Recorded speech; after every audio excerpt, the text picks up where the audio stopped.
नमस्कार दोस्तों, मेरा नाम करण है। स्वागत करता हूं आप सभी का क्यूरियस एकेडमी के यूट्यूब चैनल पर। आज की वीडियो स्पेसिफिकली क्लास 12 अकाउंटेंसी के स्टूडेंट्स के लिए होने वाली है, क्योंकि आज से हम पढ़ने स्टार्ट करने वाले हैं क्लास 12 की अकाउंटेंसी। तो चलिए शुरू करते हैं हमारी जर्नी इस वीडियो के साथ। तो सबसे पहले बात करते हैं अकाउंटेंसी सब्जेक्ट को लेकर ज़्यादातर स्टूडेंट्स की सोच है। ज़्यादातर बच्चों को लगता है कि अकाउंटेंसी बहुत मुश्किल सब्जेक्ट है, बहुत टाइम लगता है करने में, इजीली समझ नहीं आती, और अगर करने बैठो कुछ क्वेश्चंस तो बहुत ज़्यादा टाइम लग जाता है, मतलब बहुत सारी प्रॉब्लम फेस करते हैं। मेरा मानना यही है कि अकाउंटेंसी उसी को मुश्किल लगती है जो कंसेप्चुअल नॉलेज पर फोकस नहीं करता। मतलब ये, जैसे कि फॉर एग्जांपल अगर आपको कोई एंट्री बताई जा रही है, कुछ भी बताया जा रहा है, कुछ भी समझाया जा रहा है, तो वो आप उस चीज़ को उस टाइम माइंड में बिठा लेते हो। बट जैसे कोई एंट्री बताई जा रही है उसको माइंड में बिठा रही है, लेकिन उसके रीजन के पीछे नहीं गए कि अगर कोई चीज़ डेबिट हो रही है तो क्यों हो रही है, कोई चीज़ क्रेडिट हो रही है तो क्यों हो रही है। अगर आप रीजन के पीछे नहीं जा रहे, जस्ट उसको माइंड में बिठा रहे हो, जैसा आपको बोला जा रहा है बस आपने उसको माइंड में बिठा लिया, याद कर लिया, तो उस टाइम तो वो आपके माइंड में रहेगी। लेकिन कुछ टाइम बाद वो आपके माइंड से स्किप हो जाएगी या आप भूलने लगोगे। वो रीज़न यही है क्योंकि अगर अगर आप उस चीज़ के रीजंस के पीछे नहीं जाओगे, तो हो सकता है वो उस टाइम तो आपके माइंड में बैठ जाएगी, बट बाद में वो चीज़ आप भूल जाओगे। तो मेरा मानना है कि आपको हर चीज़ के रीजन के पीछे फोकस करना चाहिए, यानी कि कॉन्सेप्ट पर फोकस करना चाहिए। अगर आप अकाउंटेंसी के सारे कॉन्सेप्ट्स को अच्छे से समझ के पढ़ना स्टार्ट करोगे, तो अकाउंटेंसी आपको भी इजीली लगने लगेगी। यहाँ मैं जब पढ़ाऊँगा तो बिल्कुल बेसिक से पढ़ाऊँगा। हो सकता है कुछ टॉपिक्स मैं इतने ज़्यादा बेसिक से पढ़ाऊँ, आपको लगेगा कि वीडियो लेंथी हो रही है, आपको वो चीज़ें आती है, बट मैं कोशिश करूँगा कि हर वो बच्चा समझ पाए जिसका बेसिक कमज़ोर हो। तो मैं बिल्कुल बेसिक से पढ़ाने की कोशिश करूँगा जिससे हर बच्चा समझ पाएगा। तो कई बार वीडियो लंबी हो जाएगी और आपको लगेगा ये चीज़ें आपको आती है, बट फिर भी मैं सिर्फ़ उन्हीं स्टूडेंट के लिए जो ईज़िली समझ सकते हैं, उन्हीं के लिए नहीं, जिनका बेसिक कमज़ोर है, मैं उनको भी फ़ोकस करके, उनके लिए भी फ़ोकस करके बहुत बेसिक से वीडियो बनाने की कोशिश करूँगा, ईज़िली तरीके से समझाने की कोशिश करूँगा ताकि सारे समझ समझ सकें। बेसिकली मेरा जो फ़ोकस रहेगा वो कॉन्सेप्ट पे रहेगा। मैं ज़्यादातर आपके जितने भी टफ से टफ कॉन्सेप्ट होंगे उनको ईज़ी तरीके से क्लियर करने की कोशिश करूँगा, ताकि हर बच्चा, अगर एक बार कॉन्सेप्ट क्लियर हो जाएँगे तो उनको अकाउंटेंसी ईज़ी लगने लगेगी। और एक बार अगर आप कंसेप्चुअल नॉलेज पर फोकस करके पढ़ना स्टार्ट कर दोगे तो अकाउंटेंसी आपको भी ईज़ी लगने लगेगी। उसके बाद जब अकाउंटेंसी ईज़ी लगने लगी तो आपको भी मज़ा आएगा, धीरे-धीरे आपको पसंद आने लगेगी, हो सकता है आपका अकाउंटेंसी फेवरेट सब्जेक्ट भी बन जाए। तो चलिए शुरू करते हैं। बेसिकली आज की वीडियो से हमें ये समझने में हेल्प मिलेगी कि क्लास 11 से क्लास 12 में अलग क्या पढ़ने को मिलेगा अकाउंटेंसी में। दूसरा, क्लास 12 की अकाउंटेंसी में है क्या, कितनी बुक्स होने वाली हैं, उनकी वेटेज क्या है, हमें पढ़ना कैसे है, और कौन सी बुक हम सबसे पहले स्टार्ट करेंगे। नॉर्मली अगर मैं कहूँ तो आज की वीडियो से आपका एक माइंडसेट हो जाएगा, आपकी एक अंडरस्टैंडिंग बन जाएगी क्लास 12 की अकाउंटेंसी में क्या-क्या होने वाला है और कैसे होने वाला है और हमें पढ़ना कैसे है। तो नॉर्मली ऊपर-ऊपर से आपको समझ आएगा कि पूरी क्लास 12 की अकाउंटेंसी में है क्या और हमें कैसे पढ़ना है। तो सबसे पहले बात करते हैं कि क्लास 11 से क्लास 12 में आपको क्या चेंज देखने को मिलेगा, क्लास 11 से क्लास 12 में क्या अलग पढ़ने वाले हैं। तो क्लास 11 से क्या क्लास 12 के अंदर क्या अलग पढ़ने वाले हैं, ये मैं बताता हूँ आपको एक एग्जांपल से। अब मान लेते हैं मिस्टर विराट 1 लाख रुपए लगा के कोई बिजनेस स्टार्ट करते हैं, ठीक है। अब मिस्टर विराट ने 1 लाख रुपए लगा के बिजनेस स्टार्ट करा और उनको बिजनेस करते हो गया 1 साल। अब 1 साल बाद इन्हें प्रॉफिट हुआ।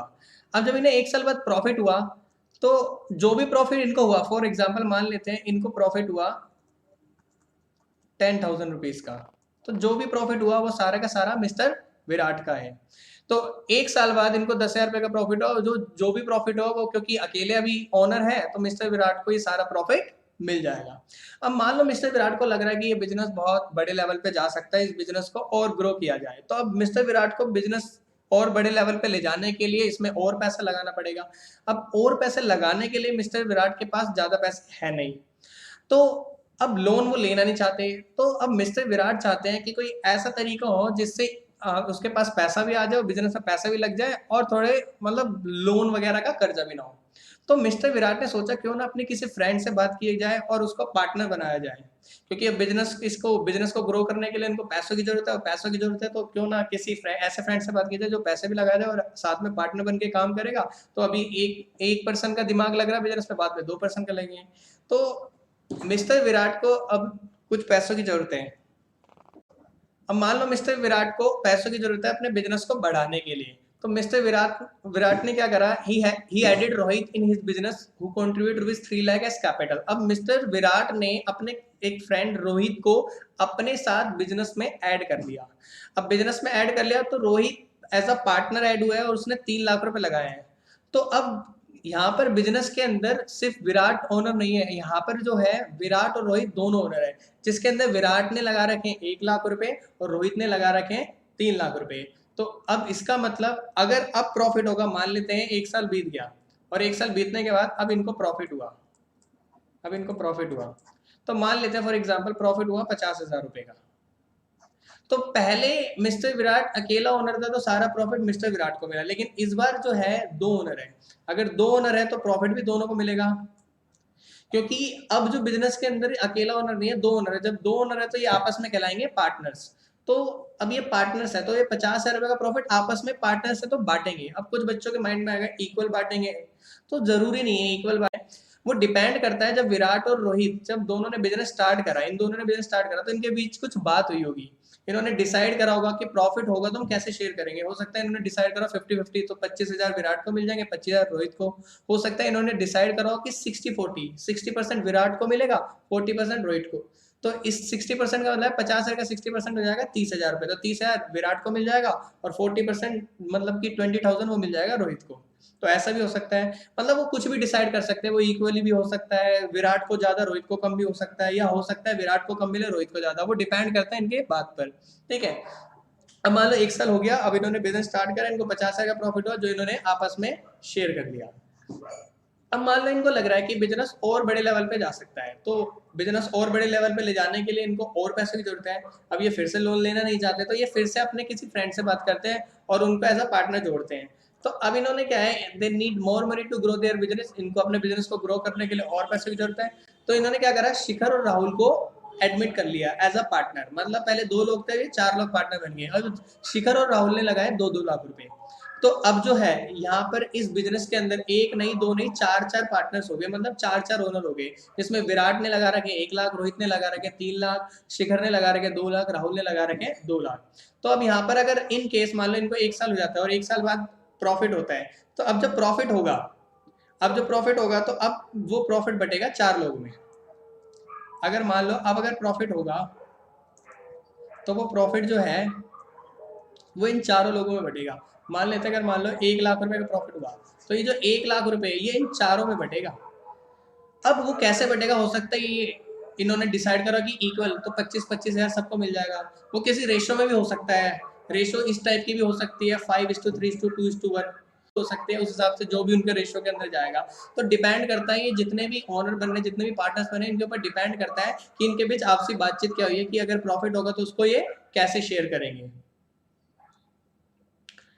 अब मान लेते हैं तो लग रहा है कि बिजनेस को और ग्रो करना है, तो और ग्रो करना है तो इनको और पैसों की जरूरत है। तो अब इन्होंने ऐसे करते करते कुछ फ्रेंड्स और ऐड करे, फिर ऐसे करते करते करते करते इन्होंने अपने टोटल मिला के, इनको पैसे की जरूरत थी तो ऐसे ऐड करते करते इन्होंने टोटल 50 अपने दोस्तों को अपने साथ जोड़ लिया, और इन 50 दोस्तों ने मिलकर इस बिजनेस में अब लगा रखे टोटल 2 करोड़। हो सकता है किसी दोस्त ने इनके 10,000 रुपये लगाया, किसी दोस्त ने 50,000 लगाया, किसी दोस्त ने 5 लाख भी लगाया, किसी दोस्त ने सिर्फ 20,000 लगाया हो। ऐसे करते करते ये टोटल हो गए हैं 50 लोग। अब इस बिजनेस के अंदर 1 नहीं 2 नहीं 10 नहीं 20 नहीं टोटल 50 ओनर है। तो इसका मतलब अगर प्रॉफिट होगा तो वो प्रॉफिट भी 50 लोगों में बटेगा।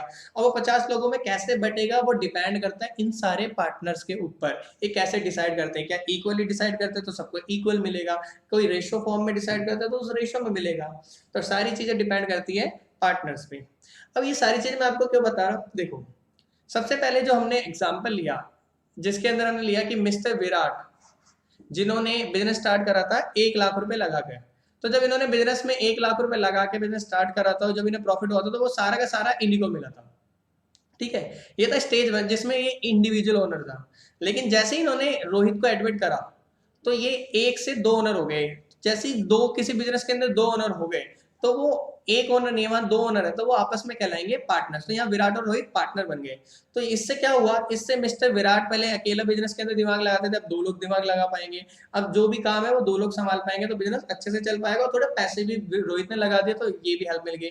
ऐसे करते करते इन्हें फिर इन्होंने शिखर और राहुल को ऐड करा, ऐसे करते करते इन्होंने बहुत सारे फ्रेंड्स को ऐड कर लिया। और टोटल नंबर ऑफ पार्टनर्स जो है ये आज 50 हो गए। और जो तो इनका पैसा लगा टोटल बिजनेस में वो लगा हुआ 2 करोड़ रुपए। तो अब बेसिकली ये जो बिजनेस है इन्होंने जब मिस्टर विराट ने स्टार्ट करा था, तो ये यहाँ पे अकेला ओनर था।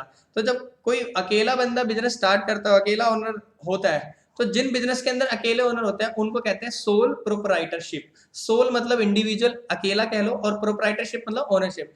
जिन भी बिजनेस के सिंगल ओनर होते हैं उनको कहते हैं सोल प्रोप्राइटरशिप। उसके बाद जैसे ही उनने रोहित को ऐड करा, तो वो वहां पे वो सोल प्रोप्राइटरशिप खत्म हो गई, क्योंकि एक ओनर था तब तक सोल प्रोप्राइटरशिप थी। लेकिन जैसे ही एक और पर्सन ऐड हुआ तो वो दो हो गए। तो वहां से क्या हुआ कि सोल प्रोप्राइटरशिप खत्म होगी, वहां से शुरू हुई पार्टनरशिप। तो जब एक से ज्यादा लोग बिजनेस करते हैं, जैसे दो या दो से ज्यादा लोग बिजनेस करते हैं, तो वो बन जाती है पार्टनरशिप। मैक्सिमम देखो, मिनिमम लोग चाहिए पार्टनरशिप के लिए 2 लोग, और मैक्सिमम चाहिए 50, और इससे ज्यादा पार्टनरशिप के अंदर अलाउ नहीं होता। वो हम आगे पढ़ेंगे क्यों। ठीक है। तो जब मिस्टर विराट अकेला बिजनेस कर रहे थे तो वो था सोल प्रोप्राइटरशिप। अब जब इन्होंने किसी को ऐड करते हैं तो वो बन गया पार्टनरशिप। ठीक है। अब कुछ देर के लिए इस एग्जांपल को साइड रखते हैं, एक और एग्जांपल समझते हैं। अब मान लो कोई पर्सन कोई बड़े लेवल पे बिजनेस करना चाहता है। फॉर एग्जांपल कोई कार मैन्युफैक्चरिंग करना चाहता है, कार बनाना चाहता है। कार बनाने के लिए उसको बड़े लेवल पे पैसा चाहिए। मान लेते हैं उसको 100 करोड़ रुपए चाहिए। तो 100 करोड़ रुपए वो अकेला नहीं लगा सकता, अपने 4-5 दोस्त इकट्ठे करके या 50 दोस्त इकट्ठे करके भी नहीं लगा सकता। तो उस केस में अगर उसको बड़े लेवल पे बिजनेस करना है, तो उस केस के अंदर उसको स्टार्ट करनी पड़ेगी एक कंपनी, क्योंकि कंपनी से ही पॉसिबल है कि 100 करोड़ रुपए इकट्ठे किया जा सके। अब वो कैसे पॉसिबल है, अब देखो 100 करोड़ रुपए हैं। अब ये जो 100 करोड़ रुपए हैं, अगर किसी एक बंदे से मांगे तो पॉसिबल नहीं है। कोई अकेला पर्सन के पास इतनी कैपेबिलिटी नहीं है या इतना रिस्क नहीं उठाना चाहता। 2 लोग, 50 लोगों की बस की नहीं है मान लो 100 करोड़ रुपए इकट्ठा करना। तो अब इस केस में क्या है, अब इस 100 करोड़ रुपए को हमने 100 करोड़ रुपए को 100 रुपए वाली यूनिट्स में डिवाइड कर लिया। तो अगर 100 करोड़ को 100 रुपए वाली यूनिट्स में डिवाइड करेंगे तो ऐसे बन जाएगी 1 करोड़ यूनिट्स। मतलब हमने ये जो 100 करोड़ है इसको 100 रुपए वाली यूनिट्स में डिवाइड कर लिया, तो ये यूनिट्स होगी 1 करोड़। मतलब अब इसका मतलब है कि अब हमारे पास 1 करोड़ शेयर्स है एट द रेट 100 ईच। मतलब ये हमने 100 करोड़ रुपए को 100 रुपए के हिस्से में डिवाइड कर लिया। तो ऐसे कितने टुकड़े हो गए, 1 करोड़। तो हर एक टुकड़ा क्या कहलाएगा, शेयर। तो अब इस कंपनी के पास 1 करोड़ शेयर्स हैं, जिस एक शेयर का जो है वैल्यू है वो 100 रुपए है। तो अब कोई एक दो बंदे पैसे नहीं लगा पा रहे, 50 बंदे 100 करोड़ नहीं लगा पा रहे, तो कंपनी ने क्या करा, 100 करोड़ रुपए चाहिए, उसको 100 रुपए में डिवाइड करा। यानी कि कंपनी अब पब्लिक से पैसा इकट्ठा करेगी। कंपनी जो है वो पब्लिक से पैसा इकट्ठा करेगी, इकट्ठा करके 100 करोड़ करेगी। अब वो कैसे पॉसिबल है, देखो। अब मान लो अब कंपनी के पास टोटल 1 करोड़ शेयर्स हैं, और जिसकी एक की वैल्यू कितनी है, 100 रुपए। अब पब्लिक से कैसे पैसा इकट्ठा करेगी, वो तो हम कंपनी के अंदर जब कंपनी वाली बुक पढ़ेंगे जब ज्यादा अच्छे समझेंगे। अभी मैं थोड़ा सा बता देता हूँ। अब मान लो कंपनी पब्लिक को ऑफर करेगी कि हमारी कंपनी के शेयर्स खरीदो। अब मान लो कोई मिस्टर ए है, अब वो 1000 शेयर्स खरीदता है कंपनी के। अगर वो 1000 शेयर्स खरीदता है तो एक शेयर 100 रुपए का। अगर वो 1000 शेयर्स खरीदेगा तो उसे कंपनी को देने पड़ेंगे 1 लाख रुपए। तो उसको कंपनी को देने पड़ेंगे 1 लाख रुपए। तो अब इस तरह से जो ए है वो कंपनी को 1 लाख रुपए देगा, और कंपनी उसको 1000 शेयर दे देगी। अब ये शेयर्स क्या है, शेयर्स मान लो कागज का टुकड़ा है। ये शेयर सर्टिफिकेट होता है, जिसके अंदर यहाँ लिख दिया जाएगा, उस पर्सन का नाम लिख दिया जाएगा और नंबर ऑफ शेयर्स बता दिए जाएंगे, उसको 1000 शेयर्स मिले।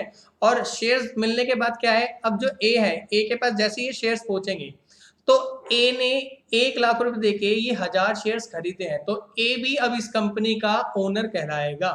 तो कंपनी के अंदर जो भी लोग पैसा लगाते हैं उन्हें शेयर होल्डर्स कहते हैं। अब उन्हें शेयर होल्डर्स कह लो या फिर ओनर कह लो, कोई फर्क नहीं है ये, ठीक है ना। तो अब ए इस कंपनी के अंदर 1000 शेयर्स, 1 लाख रुपए देके जब उसने 1000 शेयर्स लिए तो वो कंपनी का क्या बन गया, शेयर होल्डर।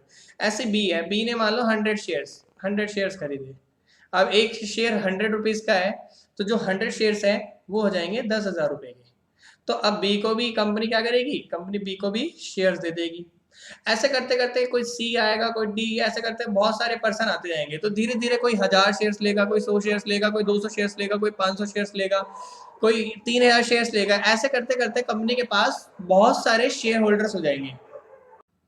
तो मतलब ऐसे करते करते जब कंपनी के कोई 1000 शेयर्स लेगा, कोई 100 शेयर्स लेगा, कोई 50 शेयर्स लेगा, कोई 500 शेयर्स लेगा, कोई 2000 शेयर्स लेगा, ऐसे करते करते कंपनी के जो भी है शेयर्स पब्लिक खरीदती जाएगी। पब्लिक को कंपनी शेयर्स देती रहेगी, बदले में पब्लिक कंपनी को पैसा देती रहेगी। तो एक टाइम बाद क्या होगा, कंपनी के पास टोटल जो है वो 100 करोड़ रुपए इकट्ठे हो जाएंगे। और कंपनी ने 100 करोड़ रुपए इकट्ठे करने के लिए पब्लिक को दिए होंगे 1 करोड़ शेयर्स। तो पब्लिक को 1 करोड़ शेयर्स देने के बाद कंपनी के पास 100 करोड़ इकट्ठे हो जाएंगे। और इसका मतलब क्या है, ऐसे कर 1 करोड़ जो शेयर्स है बहुत लोगों पे हो सकते हैं, ABCDEFGH, राहुल, रमेश, बहुत सारे पर्सन हो सकते हैं। ऐसे करके इतने सारे पर्सन हो सकते हैं। तो जितने भी सारे पर्सन होंगे जिनके भी पास कंपनी के शेयर्स होंगे, जैसे ए के पास 1000 शेयर्स है, बी के पास 100 शेयर्स है, सी के पास मान लो 50 शेयर्स है, डी के पास 200 शेयर्स है, जितने भी लोग उनके पास जितने शेयर वो सारे के सारे कहलाएंगे शेयर होल्डर्स या ओनर्स भी कह सकते हैं। और सबकी जो ओनरशिप है वो अलग अलग अमाउंट के लिए अलग अलग होगी। जैसे ए के 1 लाख रुपए लगे, किसी के 10,000 लगे हो, किसी के 5,000 लगे हो, किसी के 2 लाख लगे हो, किसी के 5 लाख भी लगे। तो कंपनी के बहुत सारे ओनर बन जाएंगे जिन्हें हम शेयर होल्डर्स कहेंगे। तो इस तरह से कंपनी क्या है, 1 करोड़ शेयर्स पब्लिक को इश्यू करके अपने पास 100 करोड़ रुपए इकट्ठे कर लेगी। तो देखो, अब तक हमने एक एग्जाम्पल समझा था जिसके अंदर कोई अकेला ओनर होता है, वो बिजनेस स्टार्ट करता है तो उसको सोल प्रोप्राइटरशिप कहते हैं। फिर एक से ज्यादा 2 या 50 तक ओनर होते हैं तो उसमें पार्टनरशिप कहते हैं। लेकिन जब बात आती है ऐसे बिजनेस की जिसके अंदर बहुत सारे ओनर होते हैं, जैसे मैंने बताया, इसमें ए भी एक ओनर है, बी भी एक ओनर है, सी भी एक ओनर, डी, ऐसे करते करते जितने भी लोगों ने कंपनी के शेयर्स खरीदे वो सारे कंपनी के ओनर कहलाएंगे। तो इस टाइप के बिजनेस को कहते हैं कंपनी। तो अब ये चीज मैंने आपको क्यों बताई है, देखो, तो ये है different types of business organization. अगर अकेला मालिक होगा तो वो कहलाएगा सोल प्रोप्राइटरशिप। दो, मतलब जैसी 2 या 2 से ज्यादा ओनर होते हैं वो कहलाएगा पार्टनरशिप। लेकिन जब बहुत सारे ओनर होते हैं तो वो कहलाता है कंपनी। तो ये different types of business organization है, ठीक है। तो जैसे कि अब क्लास 11th के अंदर जो आपने अकाउंटिंग की थी वो करी थी सोल प्रोप्राइटरशिप की। तो आपने क्या क्या सीखा था, आप पहले नए बच्चे थे तो आपने पहले बेसिक चीजें सीखी थी। तो नॉर्मली इनकी अकाउंटिंग क्या होती है, सबसे पहले ये करते हैं जर्नल, देन लेजर बनाते हैं, देन फिर ट्रायल बैलेंस बनता है, देन उसके बाद हमारे बनते हैं फाइनल अकाउंट जिसके अंदर आप trading account, P&L account, balance sheet. तो ये इनकी अकाउंटिंग इस तरह से होती थी। तो जब 11th क्लास में आप सोल प्रोप्राइटरशिप की अकाउंटिंग करके आए हैं तो आपने इस तरीके की चीजें कुछ सीखी थी। तो अब बात आती है पार्टनरशिप और कंपनी की। तो 12th क्लास के अंदर एक तो जो हमें देखने को मिला, तो 11th में हमने सीखी थी अकाउंटिंग सोल प्रोप्राइटरशिप की। तो क्लास 12th के अंदर चेंज है वो है बिजनेस ऑर्गेनाइजेशन का। वहां पे सिंगल ओनर वाले बिजनेसेस की अकाउंटिंग करिए, यहाँ पे आप करोगे पार्टनरशिप जिसमें 2 या 2 से ज्यादा ओनर होते हैं। यहाँ पे अकाउंटिंग करोगे कंपनी की जिसके अंदर कंपनी पब्लिक से पैसा इकट्ठा करती है। तो अकाउंटिंग में चेंज क्या होने वाला है, देखो, जो आपने 11th के अंदर रूल्स पढ़े थे, rules of debit and credit, वो तो है यूनिवर्सल रूल। चाहे किसी की अकाउंटिंग करो, आप सोल प्रोप्राइटरशिप की करो, चाहे आप पार्टनरशिप की करो, चाहे कंपनी की करो, किसी भी टाइप के बिजनेस ऑर्गेनाइजेशन की अकाउंटिंग करो, रूल्स कभी भी चेंज होने नहीं वाले। तो जो rules of debit and credit आपने सीखे थे वो यूनिवर्सल है, वो हमेशा अप्लाई हर जगह होंगे, ठीक है। उसके बाद आपने कुछ प्रिंसिपल सीखे थे, जैसे बिजनेस एंटिटी कॉन्सेप्ट जो कहता है कि जब आप अकाउंटेंट बनते हो या आपको अकाउंटेंट का जो एक नजरिया होता है, पॉइंट ऑफ व्यू होता है, वो ये होता है कि बिजनेस को हमेशा अलग मानना है, ओनर को अलग, क्योंकि जो हम अकाउंट्स तैयार करते हैं वो बिजनेस के करते हैं। तो ये कुछ बेसिक रूल्स और प्रिंसिपल आपने 11th में सीखे थे, वो तो यहाँ भी काम आने वाले हैं। तो फिर चेंज क्या होने वाला है, चेंज ये होने वाला है, देखो 11th के अंदर जब आप फाइनल अकाउंट बनाते थे, जो भी प्रॉफिट होता था वो प्रॉफिट सीधा बैलेंस शीट के अंदर कैपिटल में ऐड कर देते थे। उसके लिए कोई अलग से अकाउंट नहीं बनाते थे, क्यों, क्योंकि वहां पे एक ही ओनर होता था, तो जो भी प्रॉफिट होता था वो सीधा कैपिटल में ऐड। लेकिन यहाँ पर क्या है, देखो, जर्नल ये भी बनाते हैं, लेजर ये भी बनाते हैं, ट्रायल बैलेंस ये भी बनाते हैं, ये भी फाइनल अकाउंट बनाते हैं। बट ये क्या करते हैं, जब भी इनको प्रॉफिट होता है तो प्रॉफिट यहाँ पर क्या है, देखो इधर क्या था, प्रॉफिट एक ही बंदे का, लेकिन यहाँ पे प्रॉफिट 2 या 2 से ज्यादा बंदों का है। तो प्रॉफिट को भी जब बांटा जाता है और उसको पार्टनर्स में किस तरह से बांटा, उसके लिए यहाँ पर अलग से अकाउंट बनता है, उसका नाम होता है profit and loss appropriation account. Profit and loss appropriation account. अब ये क्या होता है, ये तो हम सारी बातें बाद में डिस्कस करने वाले हैं। तो मेनली कहने का मतलब ये है कि सोल प्रोप्राइटरशिप के अंदर जो आपने चीजें करी है वो चीजें ये भी करते हैं कहीं ना कहीं हद तक, लेकिन सोल प्रोप्राइटरशिप के अंदर कुछ चीजें थी जो पार्टनरशिप के अंदर भी होती है, लेकिन कुछ चीजें ऐसी है जो सिर्फ पार्टनरशिप के अंदर होती है। तो जो चीज सोल प्रोप्राइटरशिप में आप सीख चुके हैं वो यहाँ पर आपको दोबारा नहीं सिखाई जाएगी। तो पार्टनरशिप में वो चीजें आपको सिखाई जाएगी जो अब तक आपने नहीं सीखी। कि कुछ चीजें ऐसी नहीं होती है जो आपको पार्टनरशिप में सीखनी है, जैसे पीएनएल अप्रोप्रिएशन अकाउंट आपके लिए नया होगा। यहाँ पे पार्टनर्स बिजनेस के अंदर पैसा लगाते हैं, तो बहुत सारे पार्टनर्स होते हैं अलग अलग, कोई ज्यादा पैसा लगाता है कोई कम। तो पार्टनर्स डिसाइड करते हैं कि वो इंटरेस्ट ऑन कैपिटल लेंगे, मतलब जो बिजनेस में कैपिटल लगा है उसको वो इंटरेस्ट लेंगे। तो 11th के अंदर ये बहुत छोटी सी चीज थी, लेकिन इंटरेस्ट ऑन कैपिटल यहाँ पर पूरा एक टॉपिक है। इंटरेस्ट ऑन ड्राइंग्स 11th में बहुत छोटी चीज थी, यहाँ पर एक टॉपिक रहेगा पार्टनरशिप के अंदर। सैलरी कमीशन, ऐसे बहुत सारी चीजें हैं। तो क्लास 11 से क्लास 12 के अंदर जो चेंज है मेन तो बिजनेस ऑर्गेनाइजेशन का, लेकिन जो rules of debit and credit है वो तो यूज होना ही है। वो बेसिक नॉलेज जो आपको मिली थी वो तो हर जगह यूज होनी है। तो मेनली अप्रोच चेंज होने वाली है। अप्रोच मतलब पहले आपकी जो सोच रहती थी वो सोल प्रोप्राइटरशिप के हिसाब से रहती थी, वहां पर जो चीजें हुआ करती थी सोल प्रोप्राइटरशिप के हिसाब से हुआ करती थी, लेकिन यहाँ पे जो चीज होगी वो पार्टनरशिप। उसके बाद करते हैं कंपनी, जैसा भी मैंने बताया कंपनी पैसा इकट्ठा करने के लिए पब्लिक से पैसा लेती है शेयर्स इशू करके। तो उसकी अकाउंटिंग सीखोगे, क्योंकि 11th में तो आपने सोल प्रोप्राइटरशिप में ही सीखा नहीं, क्योंकि इंडिविजुअल ओनर जब होता है तो वो इस तरह से कुछ चीजें करता नहीं है। कंपनी होती है वो शेयर इशू करती है, सिर्फ कंपनी ही शेयर इशू करती है और शेयर इशू करके पैसा इकट्ठा करती है। तो उसकी अकाउंटिंग कैसे होती है वो आप सीखने वाले हो। तो कहने का मतलब ये है कि क्लास 11 से क्लास 12 में जो चेंजेस है वो है बिजनेस ऑर्गेनाइजेशन का। 11th में हमने सोल प्रोप्राइटरशिप के बारे में पढ़ा, अब 12th में आप पार्टनरशिप और कंपनी। पहले सिर्फ यही हुआ करता था, लेकिन कुछ सालों से एक और है एनपीओ। इसे कहते हैं नॉन प्रॉफिट ऑर्गेनाइजेशन या नॉट फॉर प्रॉफिट ऑर्गेनाइजेशन भी कह सकते हो। तो इस ये भी एक टाइप का बिजनेस ऑर्गेनाइजेशन कह लो, इसकी भी हमें अकाउंटिंग सीखनी है। ठीक है, तो नॉर्मली क्लास 11th में हमने इनकी अकाउंटिंग सीख ली, अब 12th के अंदर पार्टनरशिप, कंपनी और एनपीओ, इन 3 different types of business organization की हम अकाउंटिंग करने वाले हैं। ठीक, चलो अब आगे चलते हैं। अब जो अकाउंटेंसी आपका सब्जेक्ट है, जो 100 मार्क्स आपके हैं, वो देखो कैसे डिवाइड है। तो सबसे पहली चीज, ये जो है आपके 2 पार्ट्स में डिवाइड है आपके 100 मार्क्स, एक 80 मार्क्स और एक 20 मार्क्स। जैसा कि 80 मार्क्स के आगे मैंने लिखा एग्जामिनेशन। देखो जो सीबीएसई बोर्ड एग्जाम होंगे आपके, जो एंड में आपके, जिसके लिए आप तैयारी करोगे, जिसके लिए आपको 3 बुक्स पढ़नी है, जिसके लिए आपको मेहनत करनी है, पढ़ाई करनी है, वो एग्जामिनेशन जो एंड में होगी वो होगी 80 मार्क्स की। ठीक है, और ये जो 20 मार्क्स है, ये जो 20 मार्क्स है, ये प्रैक्टिकल इंटरनल के कह लो, ये स्कूल से ही। ये 12th में आपने एडमिशन ले लिया तो समझ लो 17 नंबर तो आपको ऐसे पक्के हो गए। 12th के अंदर एडमिशन होते ही आपके 17 नंबर पक्के।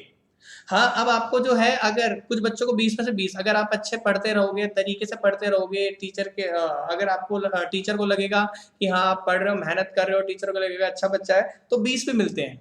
तो 12th में एडमिशन लेते ही समझ लो 17 मार्क्स तो आपके पक्के हो ही गए हैं। किसी को 18 भी मिलते हैं, किसी को 19 भी, 20 में मिलता है, डिपेंड करता है आपकी परफॉर्मेंस के ऊपर। तो ज्यादातर बच्चों को 20 ही मिल जाते हैं। हाँ, अगर आप बिल्कुल भी कुछ नहीं करोगे तो 17-16 मिल ही जाएंगे। तो ये समझ लो 20 मार्क्स के अंदर 17-16 तो आपके पक्के हो ही गए, और ज्यादा अच्छे बच्चों को तो 20 में मिलेंगे। अब मेन बात है हमारे 80 मार्क्स। ये जो एग्जामिनेशन बोर्ड एग्जाम हो गया 80 मार्क्स, इसकी तैयारी करनी है, इसके लिए आपको मेहनत करनी है, इसी के लिए पढ़ाई करनी है। अब ये जो 80 मार्क्स है, इसके लिए आपके पास 3 बुक्स हैं। ये जो हमारी पहली बुक है, इस पहली बुक का नाम है accounting for non profit organisation या not for profit organisation and partnership firms. तो जो हमारी पहली बुक रहने वाली है उसके अंदर हम अकाउंटिंग सीखने वाले हैं एनपीओ की और पार्टनरशिप फर्म्स की। दूसरी बुक है वो है अकाउंटिंग फॉर कंपनीज, जैसा अभी मैंने बताया कंपनी कैसे शेयर्स इश्यू करती है पब्लिक को और पैसा इकट्ठी करती है, तो उसकी क्या अकाउंटिंग होती है वो सीखेंगे दूसरी दूसरी बुक के अंदर, हम उसको कवर करने वाले हैं। और तीसरी बुक है एनालिसिस ऑफ फाइनेंशियल स्टेटमेंट्स। देखो कंपनी के कुछ फाइनेंशियल स्टेटमेंट्स होते हैं, फाइनल अकाउंट जो होते हैं उनको एनालाइज किया जाता है। जैसे आप 11th के अंदर स्टैट्स पढ़े हो, स्टैट्स के अंदर डेटा एनालाइज करने के लिए आप मीन, मीडियन, मॉड और बहुत सारे तरीकों को यूज करते हो। ऐसी कंपनी भी अपने जो स्टेटमेंट्स है उनको एनालाइज करने के लिए बहुत सारी टूल्स यूज करती है। कुछ कंपैरिजन करने के लिए बनाती है कंपैरेटिव स्टेटमेंट, एक कॉमन साइज स्टेटमेंट, कुछ रेशोज वगैरह, ऐसे करके कुछ टूल्स होते हैं जिससे एनालाइज किया जाता है कंपनीज के फाइनेंशियल स्टेटमेंट, मतलब कंपनी अच्छा जा रही है या खराब हो रही है, मतलब कंपनी को एनालाइज किया जाता है। और कंपनी के बारे में अगर अच्छे से आप समझना चाहते हो तो वो एनालाइज करने के बाद कुछ रेशोज, कुछ कंपैरिजन हमारे सामने रहते हैं जिससे हम समझ पाते हैं कि कंपनी अच्छा करे या बेकार। तो तीसरी बुक के अंदर हम एनालाइज सीखने वाले हैं। तो तीसरी बुक के अंदर जो हमारी अकाउंटिंग रहेगी वो एनालाइज पे बेस्ड रहेगी कि कैसे कंपनी अकाउंट्स, फाइनेंशियल स्टेटमेंट्स जो है एनालाइज किए जाते हैं। तो ये 3 बुक है। तो ये जो पहली बुक है ये 2 पार्ट्स में डिवाइड है। इसके अंदर एक तो एनपीओ और दूसरा हमारी पार्टनरशिप। एक तो एनपीओ और दूसरा हमारी पार्टनरशिप। तो ये जो एनपीओ है इसका सिर्फ इस बुक के अंदर एक चैप्टर है और वो अकेला चैप्टर 10 मार्क्स का है। और जो जो पार्टनरशिप है इसके 7 चैप्टर्स होने वाले हैं, वो 30 मार्क्स के हैं। तो टोटल ये जो हमारी पहली बुक है accounting for NPO and partnership firms, ये 2 पार्ट्स में डिवाइड है। एनपीओ और पार्टनरशिप की अकाउंटिंग करनी है। एनपीओ में एक ही चैप्टर है, वो अकेला 10 मार्क्स का है, और जो पार्टनरशिप उसमें 7 चैप्टर है और वो 30 मार्क्स का। तो टोटल ये बुक हमारी होने वाली है 40 मार्क्स की। उसके बाद अकाउंटिंग फॉर कंपनी, जिसके अंदर आप कंपनी के अकाउंटिंग सीखोगे, कैसे कंपनी शेयर इशू करती है, कंपनी और भी तरह से पैसे इकट्ठा करती है डिबेंचर इशू करके, उसकी अकाउंटिंग सीखोगे। फिर डिबेंचर्स के पेमेंट की जाती है, रिडम्पशन डिबेंचर, ये सारी चीजें आप कंपनी वाली बुक में सीखने वाले हो। तो ये वाली जो बुक रहेगी वो 20 मार्क्स की रहेगी। इसके अंदर आप 3 चैप्टर्स पढ़ने वाले हो। उसके बाद जो हमारी तीसरी बुक है फाइनेंशियल स्टेटमेंट को एनालाइज करने वाली, ये भी 20 मार्क्स की बुक्स है, 20 मार्क्स की बुक है। और इसके अंदर टोटल 5 चैप्टर रहने वाले हैं, जिसमें जो पहले 4 चैप्टर है वो 12 नंबर के होंगे, और जो लास्ट चैप्टर अकेला चैप्टर 5th चैप्टर जिसका नाम है कैश फ्लो स्टेटमेंट, वो 8 नंबर का। तो कहने का मतलब है जो आपकी एग्जामिनेशन, जो आपका बोर्ड एग्जाम होने वाले हैं 80 मार्क्स के, उसके लिए आपको 3 बुक पढ़नी है और तीनों बुक को अच्छे से पढ़ना है। इस तरीके से आपका 100 मार्क्स डिवाइडेड है। अब आगे चलते हैं। ये आपका ये जो सिलेबस ओवरव्यू आ गया, जैसे कि आप देख रहे हैं, ये देखो, ये जो financial statements of not for profit organization 10 marks, इसका एक ही चैप्टर है और वो 10 मार्क्स का है। ठीक है, ये आपको पहली बुक में देखने को मिलेगा। उसके बाद अकाउंटिंग फॉर पार्टनरशिप फर्म्स, जैसे मैंने इसका 7 चैप्टर हो, ये 30 मार्क्स, ये दोनों आपको फर्स्ट बुक में मिलने वाला है। उसके बाद अकाउंटिंग फॉर कंपनीज, अब देखो ये कंपनी वाली बुक 20 मार्क्स की है, तो ये आपकी सेकंड बुक के बारे में बात होगी। ठीक है, उसके बाद आपकी जो तीसरी बुक है फाइनेंशियल स्टेटमेंट एनालिसिस, उसके अंदर पहले 4 चैप्टर है एनालिसिस ऑफ फाइनेंशियल स्टेटमेंट्स, वो 12 नंबर के है। जो 5th चैप्टर है कैश फ्लो स्टेटमेंट, वो 8 नंबर का। तो ये जो दोनों चीजें हैं ये आप थर्ड बुक में पढ़ने वाले हो। तो कहने का जो एग्जाम आता है वो 2 पार्ट्स में आता है, पार्ट ए और पार्ट बी। जो पार्ट ए में है वो 60 मार्क्स का है, जिसमें आपके 2 बुक से क्वेश्चन पूछे जाते हैं। आपकी पहली बुक जो है एनपी और पार्टनरशिप पे बेस्ड, और दूसरी बुक आपकी कंपनी की। तो ये दोनों बुक मिला के होगी 60 मार्क्स की। और जो पार्ट बी है जिसके अंदर आपकी थर्ड बुक आती है। तो इस तरीके से आपका सिलेबस जो है, सिलेबस ओवरव्यू हो गया। ठीक है, अब हम सबसे पहले क्या स्टार्ट करने वाले हैं? सबसे पहले हम स्टार्ट करेंगे पार्टनरशिप वाली बुक, मतलब हमारी जो है एनपी और पार्टनरशिप वाली बुक, फर्स्ट बुक। लेकिन उसके अंदर हम सबसे पहले पढ़ेंगे पार्टनरशिप के बारे में। नॉर्मली जब हम मैं चैप्टर वाइज वीडियो लाऊंगा तो मैं आपको फिर हम डेप्थ में पढ़ेंगे, अच्छे से पढ़ेंगे उन सारे कॉन्सेप्ट्स को। लेकिन आज की क्लास के अंदर अकाउंटिंग फॉर पार्टनरशिप फर्म्स जो हमारा है, उसके अंदर टोटल 7 चैप्टर हम आगे पढ़ने वाले हैं। तो उन चैप्टर्स का आज मैं जस्ट ओवरव्यू दे देता हूँ। मैं आज कुछ पढ़ाने नहीं वाला, जस्ट आपकी एक अंडरस्टैंडिंग बनाने वाला हूँ कि इन चैप्टर्स में हम पढ़ने क्या वाले हैं। मतलब जो अकाउंटिंग और पार्टनरशिप फर्म है ये होने कैसे वाली है, मतलब कैसे, क्या क्या चैप्टर्स हमें चैप्टर्स के अंदर देखने को मिलेगा, क्या क्या पढ़ने को मिलेगा, जस्ट एक ओवरव्यू होगा। तो मैं आपको कुछ पढ़ा नहीं रहा, जस्ट आपकी एक अंडरस्टैंडिंग बना रहा हूँ, जिससे आपको आगे समझने में हेल्प मिलेगी कि भाई हमारी पार्टनरशिप फर्म जो हम इस बुक को स्टार्ट कर रहे हैं, पढ़ने जा रहे हैं, हमें क्या क्या पढ़ने को मिलने वाला है। तो एक बार अंडरस्टैंडिंग बन जाएगी, उसके बाद जब चैप्टर वाइज पढ़ोगे तो आपको ज्यादा अच्छे से समझ आएगा। तो आज हम सिर्फ एक छोटा सा ओवरव्यू ले लेते हैं हर चैप्टर का। ठीक है, तो देखो सबसे पहला चैप्टर जो है वो है फंडामेंटल कह लो या बेसिक। अब देखो आप 11th क्लास में सोल प्रोप्राइटरशिप पढ़ के आए हो, 12th क्लास के अंदर आपके लिए पार्टनरशिप की अकाउंटिंग, ये बिल्कुल नई चीज है। तो सबसे पहले आपके पार्टनरशिप क्या होती है, पार्टनरशिप का जन्म कैसे होता है, पार्टनर्स के बारे में, और पार्टनरशिप डीड क्या होती है, तो आपको पहले इसकी बेसिक नॉलेज दी जाएगी पार्टनरशिप के बारे में। फिर उसके बाद हम अकाउंटिंग सीखेंगे। अब अकाउंटिंग जो आपने 11th क्लास में बिल्कुल भी, जैसे कि जर्नल, लेजर, ट्रायल बैलेंस, ये चीजें सीख रही है, तो आपको बिल्कुल भी नहीं सिखाई जाएगी। पार्टनरशिप के अंदर से वही चीजें सिखाई जाएगी जो 11th क्लास के अंदर बिल्कुल नहीं थी। जो चीज़ सोल प्रोप्राइटरशिप में होती है और जो चीज़ पार्टनरशिप में कॉमन होती है वो चीज़ आपको यहाँ नहीं सिखाई जाएगी। लेकिन जो चीज़ सोल प्रोप्राइटरशिप में मतलब जो चीज़ पार्टनरशिप में और सोल प्रोप्राइटरशिप में नहीं थी तो वो आपके लिए नहीं है, तो सिर्फ आपको नई चीज सीखनी है। वो नई चीजें क्या होगी, तो देखो आपको सबसे पहले इस चैप्टर के अंदर, जैसे कि चैप्टर का नाम ही है फंडामेंटल। फंडामेंटल का मतलब होता है बेसिक, बेसिक चीजें। तो इसके अंदर आपको बेसिक पार्टनरशिप क्या है, पार्टनरशिप का जन्म कैसे होता है। अब बात करते हैं अकाउंटिंग। जैसे कि मैंने जैसे बताया 11th क्लास के अंदर आपने फाइनल अकाउंट बनाए थे, तो जब आप प्रॉफिट एंड लॉस अकाउंट बनाते थे तो प्रॉफिट एंड लॉस अकाउंट से जो भी प्रॉफिट होता था तो आप सीधा उसको कहाँ ले आते थे, बैलेंस शीट के अंदर। और बैलेंस शीट के अंदर ले आके कैपिटल में आप बैलेंस शीट में ले आके आप कैपिटल के अंदर उसको ऐड कर देते थे। तो इसका मतलब क्या है, इसका मतलब सिंपल है कि आप 11th क्लास के अंदर प्रॉफिट एंड लॉस अकाउंट बना के जो भी प्रॉफिट निकलता है बैलेंस शीट के अंदर सीधा कैपिटल अकाउंट के अंदर है। लेकिन यहाँ पर क्या होता है, यहाँ पर दो या दो से ज्यादा ओनर है, तो यहाँ पे जब प्रॉफिट होगा, यहाँ पर जब प्रॉफिट होगा तो वो एक नहीं, वो दो या दो से ज्यादा लोगों में बंटने वाला है। तो प्रॉफिट को डिस्ट्रीब्यूट करना है, तो डिस्ट्रीब्यूट करने के लिए तो पार्टनर्स में किस तरह से डिस्ट्रीब्यूट किया गया इस चीज को शो करने के लिए अलग से अकाउंट बनाया जाता है, P&L एप्रोप्रिएशन अकाउंट। तो ये अकाउंट हमें बताता है कि जो प्रॉफिट हुआ वो पार्टनर्स में किस तरह से बांटा गया। इस प्रॉफिट को अलग अलग रूपों में बांटा जाता है। प्रॉफिट में से पार्टनर को इंटरेस्ट ऑन कैपिटल दिया जाता है, प्रॉफिट में से ही पार्टनर को सैलरी दी जाती है, और उसके बाद अगर प्रॉफिट में से रिजर्व में पैसा डाला जाता है उसके बाद कुछ बचता है तो पार्टनर्स को उनकी प्रॉफिट शेयरिंग रेशियो में प्रॉफिट दिया जाता है। तो प्रॉफिट को किस तरीके से पार्टनर से बांटा इस चीज को शो करने के लिए भी यहाँ पे अकाउंट बनता है जिसका नाम है P&L एप्रोप्रिएशन अकाउंट। अब यहाँ पे अलग अलग पार्टनर है, कोई पार्टनर 1 लाख रुपए लगाता है, कोई 3 लाख रुपए लगाता है, कोई 4 लाख रुपए लगाता है। तो हर पार्टनर अलग अलग पैसे लगाते हैं, तो वो चाहते हैं कि भाई हम जो पैसा लगा रहे हैं उसमें हमें इंटरेस्ट ऑन कैपिटल मिले, क्योंकि ऑब्वियसली बात है कोई पार्टनर कम लगा रहा है, कोई पैसे ज्यादा लगा रहा है। तो इंटरेस्ट ऑन कैपिटल, जो जितने पैसे लगाएगा उसको उतने पैसे पे उनको इंटरेस्ट मिलेगा, क्योंकि नाम ही क्या है, इंटरेस्ट ऑन कैपिटल, कैपिटल के ऊपर इंटरेस्ट। अगर आप 1 लाख लगाओगे तो आपको 1 लाख पे इंटरेस्ट मिलेगा, 2 लाख लगाओगे तो 2 लाख पे मिलेगा, 3 लाख लगाओगे तो 3 लाख पे इंटरेस्ट मिलेगा। तो इंटरेस्ट ऑन कैपिटल का टॉपिक पढ़ने वाली हूँ। अब यहाँ पे एक से ज्यादा पार्टनर्स है तो वो विड्रॉ करते हैं, जैसे आप ड्रॉइंग्स कहते हो, उस पे इनको इंटरेस्ट ऑन ड्रॉइंग्स चार्ज किया जाता है, तो ये अलग टॉपिक है, ये पढ़ने वाले हो। उसके बाद पार्टनर्स को सैलरी और कमीशन दी जाती है, तो सैलरी कमीशन का एक अलग सा टॉपिक होने वाला है, ठीक है।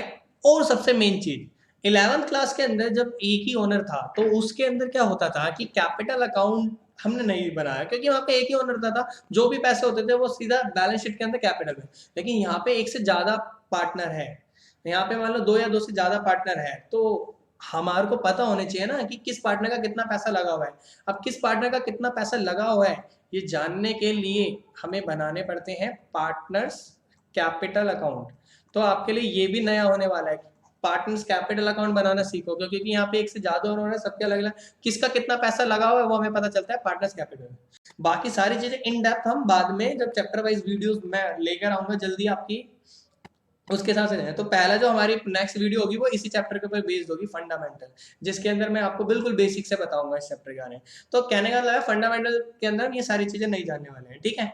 उसके बाद इसी पार्टनरशिप वाली बुक के अंदर दूसरा चैप्टर है गुडविल। देखो क्लास 11th के अंदर गुडविल आपके लिए सिर्फ एक टर्म हुआ करती थी, गुडविल आपके लिए सिर्फ एक नॉर्मल टर्म हुआ करती थी कि गुडविल एक इंटेंजिबल एसेट है। लेकिन यहाँ पर क्लास 12th के अंदर आप कैलकुलेशन करने वाले हो गुडविल की, मतलब गुडविल की वैल्यू निकालने वाले हो। अब गुडविल तो एक इंटेंजिबल एसेट है, आपके माइंड में आ रहा होगा तो इसकी कैसे वैल्यू हो सकती है, इसकी भी वैल्यू होती है जो हमें निकालना सीखना है। और इसको निकालने के क्लास 12th के अंदर आप 3 मेथड सीखने वाले हो। एक एवरेज प्रॉफिट मेथड होता है, एवरेज प्रॉफिट मेथड होता है, एक सुपर प्रॉफिट मेथड होता है, एक कैपिटलाइजेशन मेथड होता है। ऐसे करके 3 मेथड है, वो हम इन डेप्थ बाद में जब चैप्टर की वीडियोस आएगी तब हम अच्छे समझेंगे। तो गुडविल वाला चैप्टर, अब बात तुम्हारे मन में सवाल आ रहा होगा भाई गुडविल तो एक इंटेंजिबल एसेट होती है, उसकी वैल्यू वो पॉसिबल है निकालिए। अब बात आती है निकाली क्यों जा रही है, उसका भी एक रीजन होता है, वो हम समझेंगे। अब तीसरा चैप्टर है change in profit sharing ratio among the existing partner. क्या मतलब हुआ इसका, जैसे मान लो ए और बी दो पार्टनर है, अब मान लो इनकी प्रॉफिट शेयरिंग रेशियो है 1:1। अब ये 1:1 का मतलब क्या है, 1:1 का मतलब है ए जो है, ए को प्रॉफिट का हाफ शेयर मिलेगा और बी को भी प्रॉफिट का हाफ शेयर मिलेगा। अब ये मैंने कैसे करा, देखो ए का शेयर कितना है 1, ए का शेयर कितना है 1 और बी का भी शेयर कितना है 1, इसको कहते हैं 1:1। मतलब ए का जो शेयर है 1 है और नीचे आता है इन दोनों का टोटल, तो ए 1/2, तो हाफ शेयर तो हो गया ए का, और बी का शेयर कितना 1, तो 1 ऊपर आ गया और नीचे आ गया, इन दोनों का टोटल 2, तो ये हो गया 1/2 1/2, मतलब हाफ शेयर ए का है प्रॉफिट का, हाफ शेयर बी का है। इसको मैं अगर परसेंटेज फॉर्म में कहूँ तो 50% ए को मिलने वाला है, 50% बी को। अब देखो, मान लो ए और बी पिछले 4 साल से बिजनेस कर रहे हैं जिसमें ये आपस में 50-50% प्रॉफिट डिस्ट्रीब्यूट करता था, हाफ हाफ। लेकिन आज सडनली अब इन्होंने देखा कि भाई ए ज्यादा मेहनत कर रहा है कुछ टाइम से, तो इन्होंने डिसाइड करा कि आज से हम अपनी प्रॉफिट शेयरिंग रेशियो चेंज कर लेंगे। तो इसलिए चैप्टर का नाम पड़ा change in profit sharing ratio among the existing partner. Existing partner का मतलब है जो पहले से एग्जिस्ट कर रहे हैं। तो जो ए और बी है बहुत 4 सालों से एग्जिस्ट कर रहे हैं इस पार्टनरशिप फर्म के अंदर, वो पार्टनर है, तो पहले ये इक्वल प्रॉफिट शेयर करते थे। लेकिन आज इन्होंने डिसाइड करा कि भाई ए ज्यादा मेहनत करता है तो ए को ज्यादा प्रॉफिट मिलना चाहिए, तो इन्होंने डिसाइड करा ए को मिलेगा 60% और बी को मिलेगा 40%। तो ये तो परसेंटेज फॉर्म में हो गया। अगर मैं इसी को रेशियो फॉर्म में लिखना चाहूँ तो रेशियो होगी 3:2।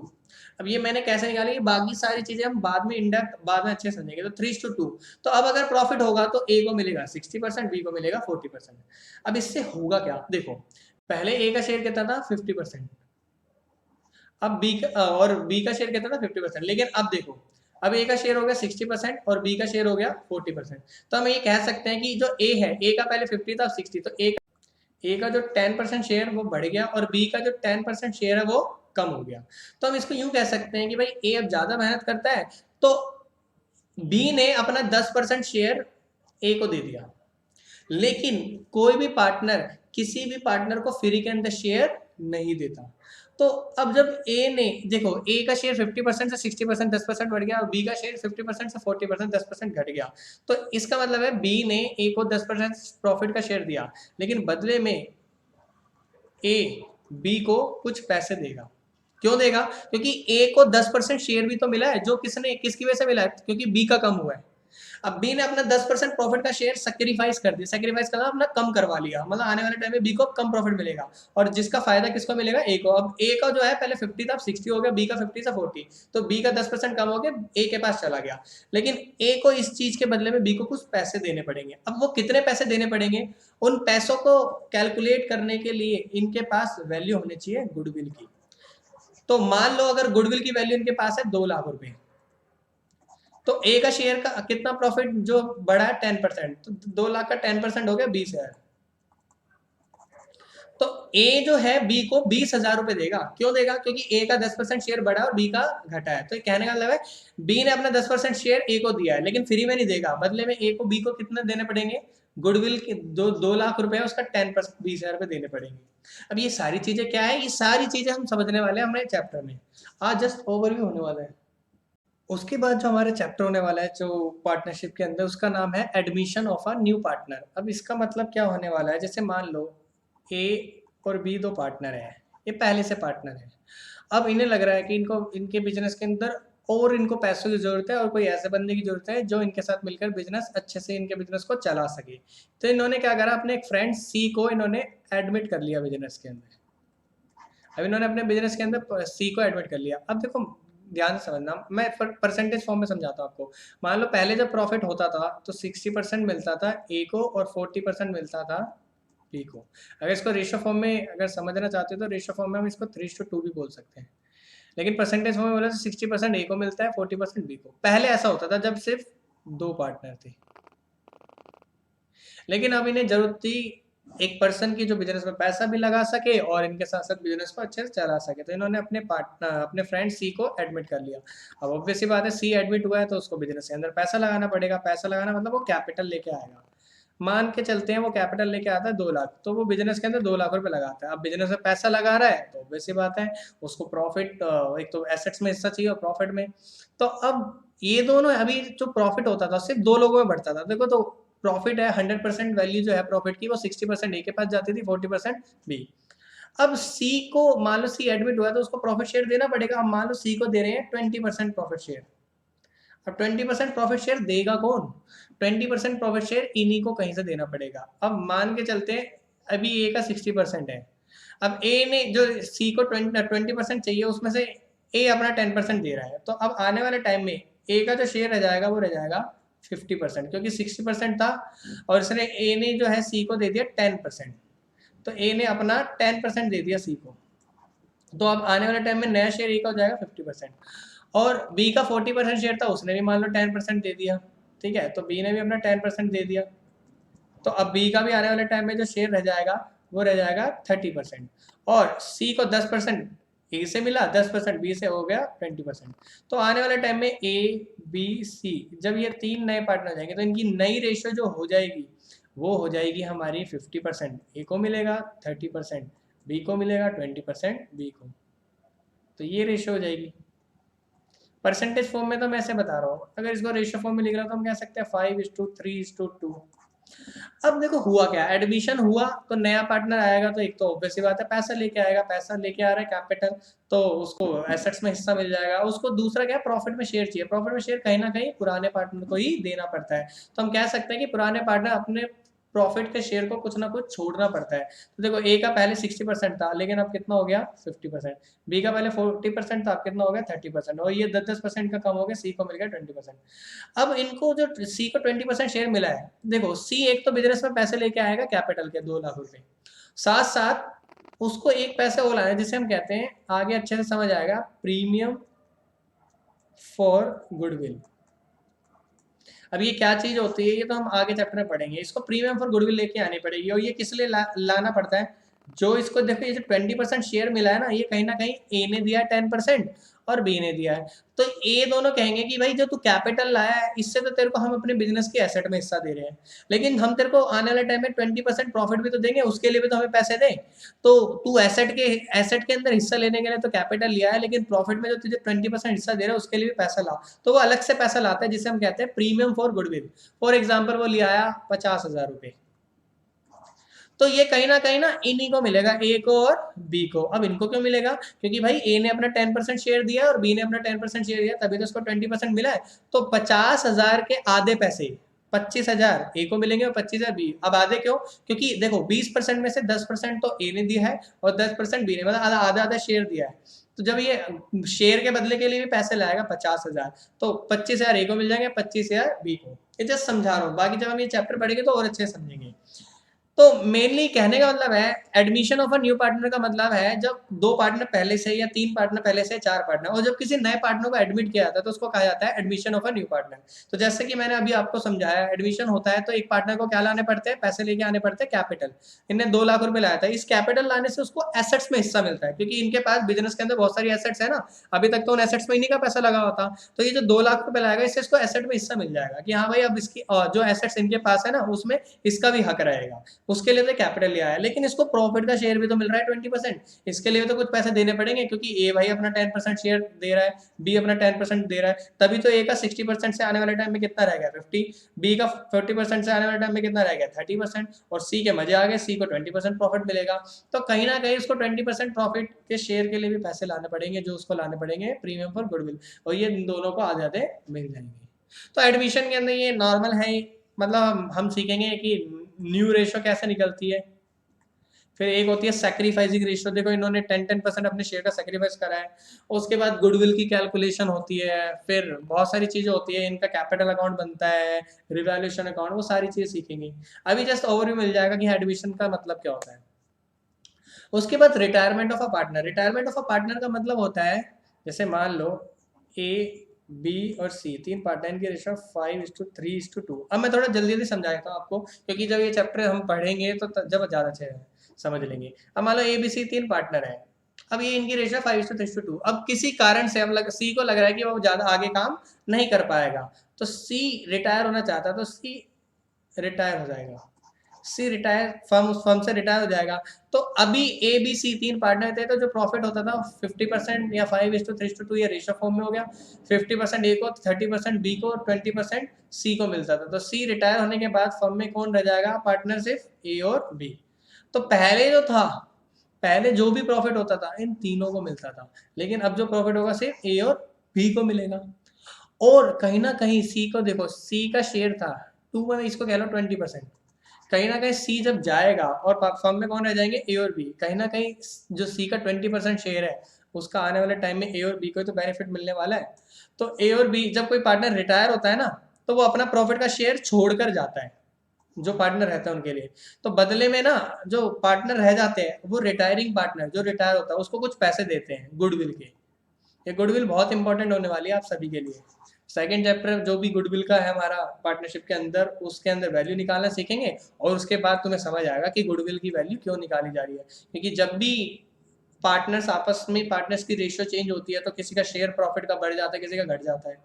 तो जिनका शेयर प्रॉफिट का बढ़ जाता है उनको पैसा देना पड़ता है। किनको देना पड़ता है? जिनका घटता है। जैसे देखो इसमें सी रिटायर हो रहा है तो सी का तो प्रॉफिट कहीं ना कहीं 20% जो था अब चला जाएगा ना, अब थोड़ा ना मिलेगा वो तो रिटायर, वो कहीं ना कहीं किसको मिलेगा? ए और बी को मिलेगा। वो कहीं ना कहीं ए और बी को मिलेगा। तो जिसके वजह से ए और बी को सी को कुछ पैसे देने पड़ेंगे। तो रिटायरमेंट के अंदर क्या होगा? एक पार्टनर रिटायर होगा, फिर इसमें भी हमें नई रेशो निकालनी है। पहले 3 लोगों के बीच प्रॉफिट शेयर होता था, अब 2 लोगों के बीच होता है, उसकी नई रेशो। इसमें गेनिंग रेशो निकलती है कि भाई ऑब्वियस सी बात है सी जाएगा तो इनका शेयर का प्रॉफिट बढ़ जाएगा, तो उसके लिए एक अलग गेनिंग रेशो। फिर जो रिटायर होता है पार्टनर, अब पार्टनर रिटायर हो रहा है तो उसके जो भी फर्म में पैसे लगे हुए हैं वो उसको देने पड़ेंगे। तो हमारे को क्या करना है? पेमेंट करनी है रिटायरिंग पार्टनर को, तो उसकी कैलकुलेशन की जाएगी और उसको पेमेंट कितनी करनी है उसके लिए अकाउंट बनाया जाएगा। तो रिटायरमेंट वाले चैप्टर में हम ये सीखने वाले हैं। उसके बाद जो हमारा नेक्स्ट चैप्टर होगा वो होगा डेथ ऑफ अ पार्टनर। ये थोड़ा रिटायरमेंट जैसे ही है बट थोड़ी सी चीज़ अलग है। जैसे मान लो ए बी सी 3 पार्टनर, इनकी रेशियो 3:2:1। ठीक है, मतलब 3 लोग आपस में प्रॉफिट शेयर करते हैं, 3 पार्टनर है। तो जैसे अभी लास्ट एग्जाम अभी हमने देखा था रिटायरमेंट में, रिटायर होते हैं यहाँ पे किसी पर्टिकुलर पर्सन की पार्टनर की डेथ हो जाती है। जैसे मान लो सी डाइड, सी की डेथ हो गई। अब जब सी की डेथ हो जाएगी तो कौन बचेगा? सिर्फ ए और बी, और ए और बी बचेंगे तो ऑब्वियसली बात है प्रॉफिट भी किसके भी शेयर होगा? ए और बी। तो कहीं ना कहीं जब कोई पार्टनर की डेथ होगी तो वो कहीं ना कहीं अपना प्रॉफिट का शेयर किनको देता जाएगा? जो पार्टनर बचेंगे। तो बदले में इनको कुछ पैसा देना पड़ेगा, वही गुडविल का पैसा देना पड़ेगा। क्योंकि जब पार्टनर मरेगा तो अब वो तो मर चुका है लेकिन उसका कोई रिप्रेजेंटेटिव आएगा, कोई एग्जीक्यूटर आएगा जिसके जो भी अब ये जो सी की जब डेथ हो जाएगी तो उसका फर्म के अंदर जो भी पैसा लगा होगा उसके हमें कैलकुलेट करना है और वो जो पेमेंट है उसकी हमें पेमेंट करनी है। अब पेमेंट किसको करनी है? उसके उत्तराधिकारी को। मतलब सी के कोई जब सी की डेथ होगी तो उसका कोई उत्तराधिकारी आएगा। जैसे मान लो सी का कोई बेटा होगा या कोई सी वाइफ होगी, उसको पे किया जाएगा, उसका एग्जीक्यूटर। तो वो हमें कैलकुलेट करना है और पेमेंट करनी है। तो उसका इसके अंदर हमें ये सीखना है कि कैसे कैलकुलेट करना है और पेमेंट करने के लिए कौन सा अकाउंट बनेगा, वो सारी चीज़ें हमें डेथ वाले चैप्टर में पढ़नी है। ये जब हम रिटायरमेंट जैसे ही समझ लो इसको थोड़ा बहुत, हाँ कुछ चीज़ें इसके अंदर अलग हो जाती है। डेथ, उसके बाद हमारा नेक्स्ट चैप्टर होने वाला है। अब जो हमारी पार्टनरशिप फर्म है खत्म होने वाली है। डिसोल्यूशन ऑफ पार्टनरशिप फर्म का मतलब है, डिसोल्यूशन मतलब समाप्त, समाप्त मतलब खत्म। अब डिसोल्यूशन ऑफ पार्टनरशिप फर्म का मतलब है हमारी पार्टनरशिप फर्म खत्म हो रही है। तो जब पार्टनरशिप फर्म खत्म होती है तो क्या किया जाता है? हमारे पास जितनी भी एसेट्स होती है, जितनी भी एसेट्स, उन सारी एसेट्स को बेच दिया जाता है, सोल्ड। और एसेट बेचने के बाद जो भी पैसा आता है उससे हमारी लाइबिलिटीज को पे ऑफ किया जाता है। हमारी लाइबिलिटीज को पे, अब लाइबिलिटीज के अंदर बहुत सारे, पहले बाहर के लोगों की लाइबिलिटीज चुकाई जाती है, उसके बाद पार्टनर्स की लाइबिलिटीज चुकाई जाती है। पार्टनर्स कई बार फर्म के अंदर पैसा तो लगाते हैं एज अ कैपिटल, और कई बार फर्म को जब ज़्यादा पैसे की जरूरत होती है पार्टनर लोन भी दे देते हैं। तो जब फर्म खत्म होती है तो सारी एसेट्स बेची जाती है और लाइबिलिटीज पे की जाती है, और एक सीक्वेंस में पहले बाहर वालों का कर्जा चुकाया जाता है, फिर पार्टनर्स का। और पार्टनर्स के भी 2 कर्जे हो सकते हैं, या तो पार्टनर कई बार फर्म को लोन देते तो वो लोन का कर्जा पहला चुकाया जाता है, उसके बाद पैसे बचते तो उनकी कैपिटल के पैसे चुकाए जाते हैं जो उनके बिजनेस में पैसे लगे होते हैं। और उसके बाद भी अगर एसेट बेचने के बाद भी अगर कोई पैसा हमारा मान लो बच जाता है कि हाँ हमने एसेट बेची, इतना पैसा आ गया कि सारी लाइबिलिटीज पे कर दी, पार्टनर्स के लोन का पैसा पे कर दिया, कैपिटल का पैसा, उसके बाद भी बच जाता है, वो पार्टनर्स में उनकी प्रॉफिट शेयरिंग रेशियो में बांट दिया जाता है। ये सारी चीज़ें शो करने के लिए हम एक अकाउंट बनाना सीखेंगे जिसका नाम होगा रियलाइजेशन अकाउंट। तो ये आपके लिए नया होने वाला है। तो डिसोल्यूशन जब फर्म खत्म होती है तो हमें एक अकाउंट बनाना होता है रियलाइजेशन। बहुत इंपॉर्टेंट चीज़ है, बहुत इंपॉर्टेंट अकाउंट है ये। इसी के अंदर सारी चीज़ शो की जाती है कि कैसे हम अपनी सारी एसेट्स को बेच के सारी लाइबिलिटीज पे करते हैं, और जो भी पैसा बचता है उसका क्या करते हैं, वो सारी चीज़ें इसके अंदर आप सीखे हुए। तो रियलाइजेशन अकाउंट बनता है इसके अंदर फिर पार्टनर्स कैपिटल अकाउंट बनता है, बैंक अकाउंट बनता है, तो बहुत सारी चीज़ें सीखने वाले। तो यहाँ हमारी पार्टनरशिप फर्म खत्म हो जाती है और फर्म को खत्म करते टाइम बनाते हैं रियलाइजेशन अकाउंट। तो बेसिकली मैंने आपको बस छोटा छोटा सा ओवरव्यू दे दिया कि हाँ fundamental, goodwill, change in professional ratio among the existing partner, admission, retirement, death, dissolution, ये सारे के सारे सातों चैप्टर के अंदर क्या होने वाला है, जस्ट मैंने आपको एक ओवरव्यू दिया है, बस आपको माइंडसेट, आपकी एक अंडरस्टैंडिंग बनाने के लिए इन चैप्टर्स में हम पढ़ने क्या वाले हैं। अब मैं बिल्कुल एक्सपेक्ट नहीं कर रहा कि आपको कुछ समझ आया होगा, बिकॉज अभी हमने जस्ट ऊपर ऊपर से बात करी है। हाँ, इन डेप्थ में अगर आपको समझना है तो नेक्स्ट क्लास जो हमारी होने वाली है वो फंडामेंटल वाला जो चैप्टर है, पार्टनरशिप का पहला चैप्टर, उसके ऊपर होगी, जिसके अंदर मैं बिल्कुल बेसिक से आपको समझाने वाला हूँ। उसके बाद आपको सारी चीजें एक बार में क्लियर हो जाएगी। और अपने प्रॉपर तरीके से नोट्स बनाना नेक्स्ट क्लास में बता दूंगा कि कितने आपके कितने रजिस्टर लगाने, कौन सी बुक लगानी है जब हम स्टार्ट करेंगे। तो इसके यहाँ पर हम वीडियो को ख़त्म करते हैं और नेक्स्ट वीडियो में मिलेंगे पार्टनरशिप के पहले चैप्टर के साथ, जिसका नाम है फंडामेंटल, और वहाँ हम बिल्कुल बेसिक से चीज़ों को सीखेंगे। मिलते हैं नेक्स्ट वीडियो में। अगर वीडियो पसंद आई तो वीडियो को लाइक कीजिए, चैनल को सब्सक्राइब कीजिए और बेल आइकन को दबाना ना भूलें, ताकि नेक्स्ट वीडियो जब आएगी तो उसकी नोटिफिकेशन आपको तुरंत मिल सके। और तब तक के लिए अपना ख्याल रखें।